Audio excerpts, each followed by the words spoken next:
Halo Swallower, apa kabar? Semoga semua dalam keadaan baik-baik saja. Mimin kali ini akan menceritakan spoiler Swallow Star episode 26 atau episode 51. Semoga dapat menghilangkan penasarannya ya. Oke, kita lanjutkan ke spoilernya. Sebelumnya diceritakan, Lu Feng yang sudah masuk ke reruntuhan kuno nomor 9.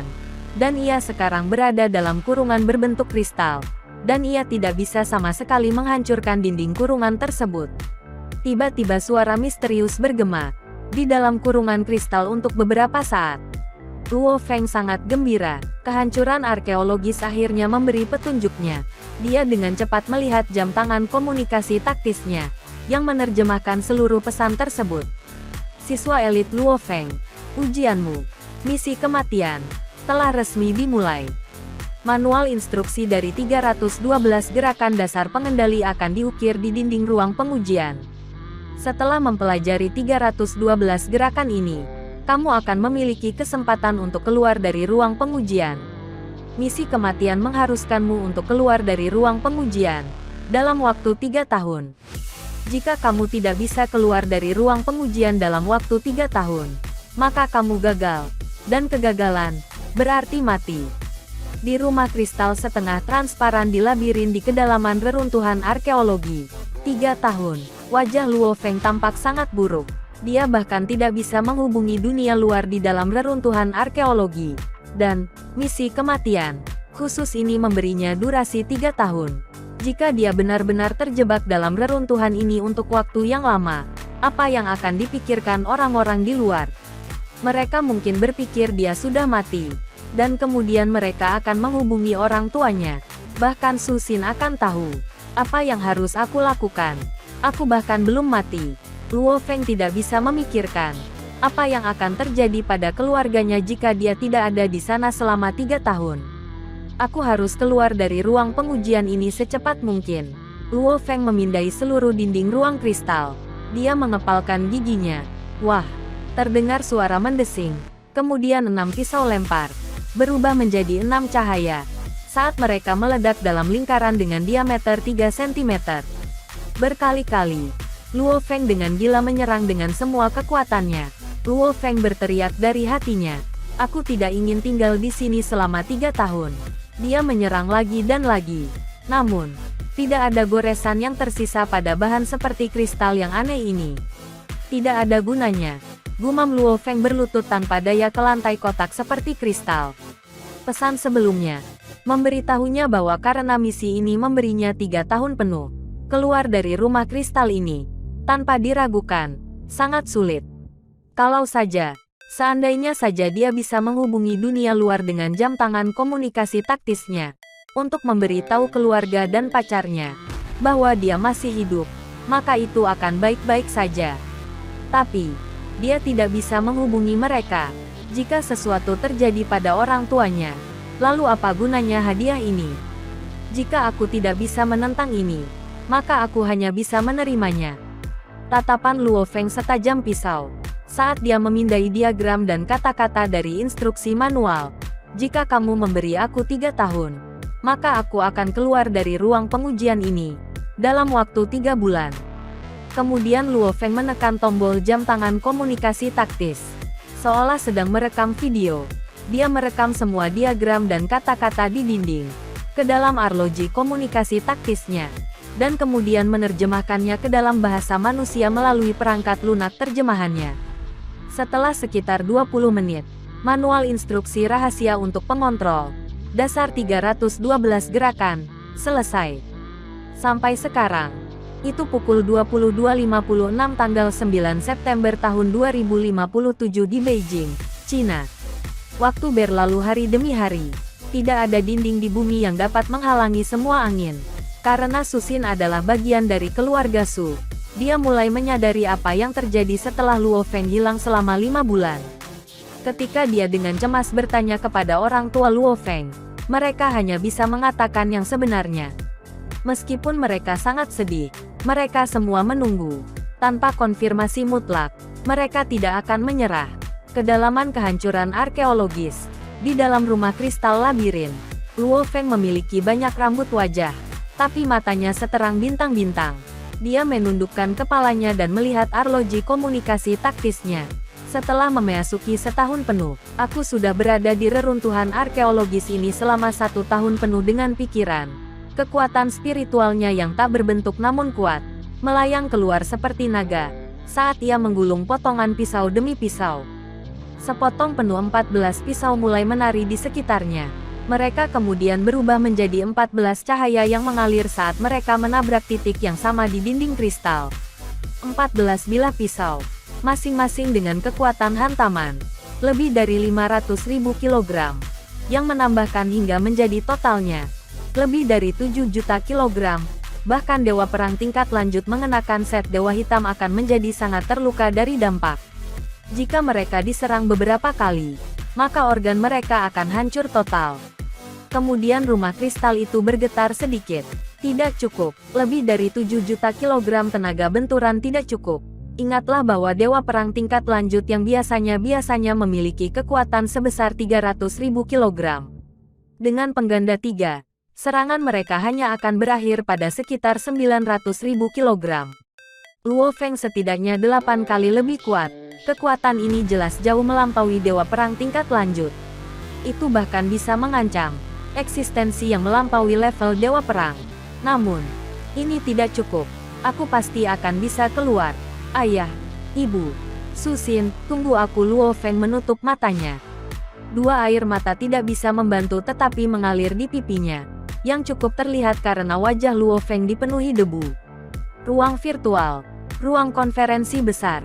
Pemimpin Hong dan 5 penyelidik ada di sini.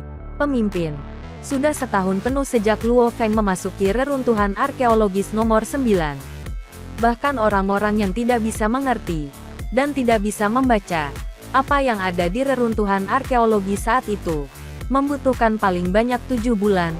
Setelah orang-orang bisa mengerti, butuh waktu paling lama setengah bulan. Seorang pria kulit putih berbicara perlahan. Apakah kita bisa memastikannya sekarang? Pria berpakaian hitam berkata dengan lembut. Konfirmasi kematian Luo Feng. Ungkapan 5 penyelidik sedikit berubah. Transfer properti Luo Feng ke keluarganya, kata pria berpakaian hitam. Hong, tanpa emosi, simpan jet otomatis di dojo.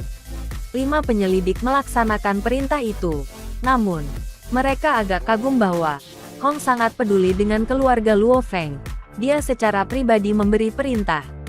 Meskipun Hong mengatakan meninggalkan jet otomatis di perburuan, perlu diingat bahwa jet mobil tingkat kaisar sangat mahal, lebih dari 200 miliar. Tidak ada yang akan mengatakan apapun jika Luo Feng menggunakan jet otomatis.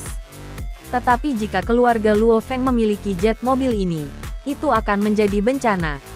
Perlu diingat bahwa properti Luo Feng berjumlah besar. Sedihnya, kita bahkan tidak bisa mengadakan peringatan untuk Luo Feng, karena dia meninggal dalam kehancuran arkeologis nomor 9 penyelidik Liu. Biasanya, peringatan akan disiarkan di seluruh negara untuk Dewa Perang yang telah mati. Bahkan pemimpin negara dan berbagai Dewa Perang akan berpartisipasi. Warga dari seluruh negara akan menonton siaran. Namun, peringatan tidak akan diadakan di depan umum untuk Dewa Perang yang telah mati dalam kehancuran arkeologis nomor 9. Salah satu alasannya adalah bahwa mereka perlu membuat alasan kematian untuk mengadakan peringatan. Alasan lain adalah bahwa Dojo Guntur pernah mengadakan peringatan untuk Dewa Perang yang tinggal di reruntuhan arkeologi nomor 9 selama 7 bulan. Tetapi siapa yang akan berpikir bahwa ia benar-benar akan keluar lagi? Bukankah canggung bagi seseorang untuk hidup kembali setelah menyiarkan kematiannya ke seluruh negara? Sejak kejadian itu, peringatan tidak diadakan untuk umum bagi mereka yang meninggal dalam kehancuran arkeologis nomor 9. Kepala, kita mungkin harus mulai membahas siapa yang harus menjadi pemeriksa baru untuk kota markas Jiangnan. Pada tanggal 30 September tahun 2058, sebuah pengumuman dipasang di situs web Aula Jixian. Berita kematian Luo Feng, pasangan Luo Hongguo dan Gong Xinlan pun menerima berita itu hari itu. Meskipun mereka juga menerima sejumlah besar kekayaan di bawah nama Luo Feng hari itu, mereka berdua masih sangat sedih. Dan ketika Susin menerima berita itu hari itu, dia tidak bisa mengatasinya. Dia langsung berhenti sekolah dan pergi. Dia naik kereta sendirian dan meninggalkan kota markas Jiangnan, ke tempat asing. Meskipun orang-orang dari keluarga Su dengan mudah dapat melacaknya, kepala keluarga Su memberikan perintahnya. Biarkan Su Xin tetap di luar, lindungi dia dari jauh saja, dan jangan ganggu dia. Sementara itu di dalam villa, hahaha, aku sangat senang. Di dalam villa, Liao mengangkat tangannya, dan kemudian mengepalkan tangannya. Dia mengambil napas dalam-dalam, dan menoleh ke istrinya Venina. Dojo Limits akhirnya mengkonfirmasi kematian Luo Feng. Sayang sekali aku tidak bisa membunuhnya sendiri. Venina berkata pelan. Tidak, bukankah dia punya keluarga? Dia berani membunuh anak kita. Jadi kita. Ya, mata Liao tampaknya memiliki lampu hijau, yang mengerikan di dalamnya. Namun, keluarganya masih merupakan anggota keluarga dari seseorang yang berada di Aula Jixian. Ejek Liao. Jika kita membunuh mereka, maka kita akan mendapat masalah juga. Cara terbaik adalah menggunakan warga sipil untuk menyiksa keluarganya, buat mereka hancur dan bahkan bunuh diri mereka dengan kesakitan. Dengan begitu, tidak ada yang bisa menyalahkan kita. Liao memandang ke arah Venina.